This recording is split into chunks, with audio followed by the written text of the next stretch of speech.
یس، یہ بات آپ درست کہہ رہے ہیں.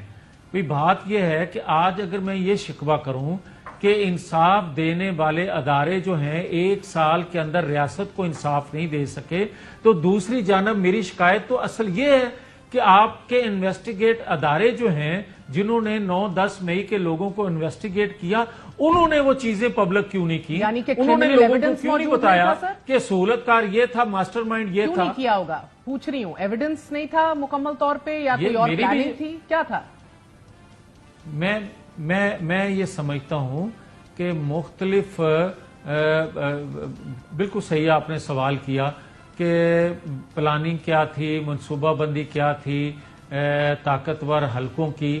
تو میں سمجھتا ہوں کہ جس کسی نے بھی یہ مشورہ دیا یا جس کسی کا یہ مشورہ چل گیا یا جس کسی کے دباؤ میں یہ فیصلہ نہ ہو سکا، ان کے ناموں کو پبلک کرنے والا اور جن کے کہنے پہ آج تک جوڈیشل کمیشن 2014 کا نہ بن سکا پی ٹی وی پر حملے کا یا جوڈیشل کمیشن کی ضرورت نہیں تھی فیض آباد، ایک سیکنڈ، فیض آباد دھرنے کی، فیض آباد دھرنے پہ تو ججمنٹ آ گئی تھی، اس پہ عمل نہیں کسی نے کیا، تو وہ قصور نہ مہر بخاری کا ہے نہ میرا قصور ہے، پھر وہ قصور تو ان کا ہے جو آج شکایت کر رہے ہیں.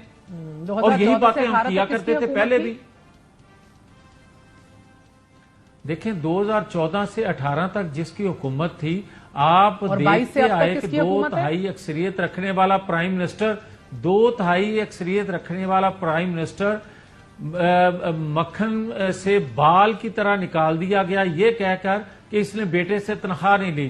تو پھر وہ کتنا با اختیار ہوگا اس کا اندازہ آپ کو کر لینا چاہیے. سر اگر وہ جتنا با اختیار تھا اندازہ لگا لیں تو آج والا جتنا با اختیار ہے توبہ توبہ توبہ. سر ادھر نہ جائیں. مجھے ایک بات بتائیے جاوید، یہ بات آپ ٹھیک کہہ رہے ہیں؟ ٹھیک ہی کہہ رہی ہوں بالکل. یہ بھی آپ بات ٹھیک کہہ رہی ہیں، بات یہ بھی آپ ٹھیک کہہ رہی ہیں کہ 2/3 اکثریت رکھنے والا جتنا با اختیار تھا وہ سب نے دیکھا، اور اس پہ آج کہا جا رہا ہے کہ جوڈیشل کمیشن بنے.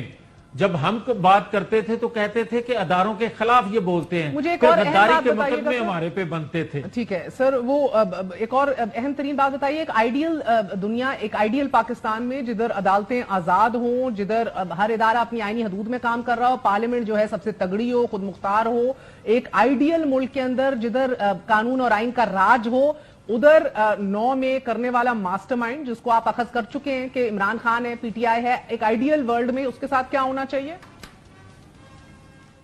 اس کے ساتھ دیگر ریاستوں میں جو کچھ ہوتا ہے، امریکہ میں کیا ہوا تھا، دیگر ممالک میں کیا ہوا تھا جنہوں نے حملہ پارلیمنٹ پہ کیا تھا اور ان کا حشر کیا ہوا تھا.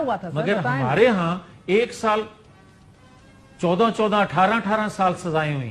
ٹھیک ہے. اور ہمارے تو دفاعی ادارے پہ حملہ ہوا ہے بھائی. آپ اس کو کس نظر سے دیکھیں گے؟ آپ اس کو دیکھیں گے کہ یہ مقبول ہے؟ آپ اس کو یہ دیکھیں گے کہ اس کے ساتھ مسلح جتھے ہیں؟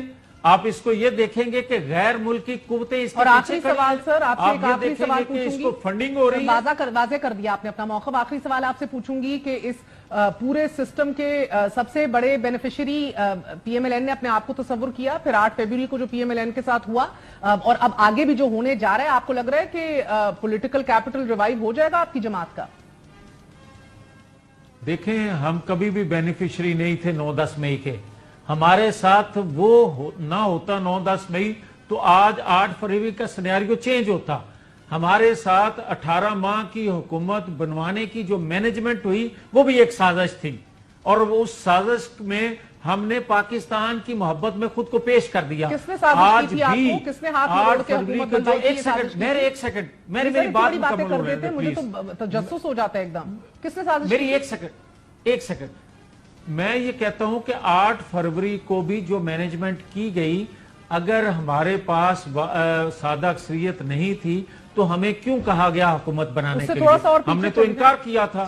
اور پھر دیگر جماعتوں نے کیوں نہ حکومت بنائی؟ انہوں نے کیوں ہاتھ کھڑے کیے جن کو اکثریت بھی آپ کہتے ہیں کہ مل گئی 8 فروری کو؟ سر مجھے واقعی آپ بہت معصوم ہیں، بڑے مظلوم ہیں سر. آپ لوگوں کو نہ آپ کا 2/3 کا وزیر اعظم تگڑا ہوتا ہے، آپ لوگوں کو زبردستی حکومتیں بھی بنوا دی جاتی ہیں، زبردستی کیسز بھی معاف ہو جاتے ہیں. مجھے تو ترس آ رہا ہے سر. مگر رانا ثناء اللہ کہتے ہیں کہ ہم ووٹ کو عزت دو کا نعرہ جب سے ہم نے چھوڑا ہے تب سے عمران خان نے اپنا لیا اور اس کا فائدہ اس کو ہو رہا ہے.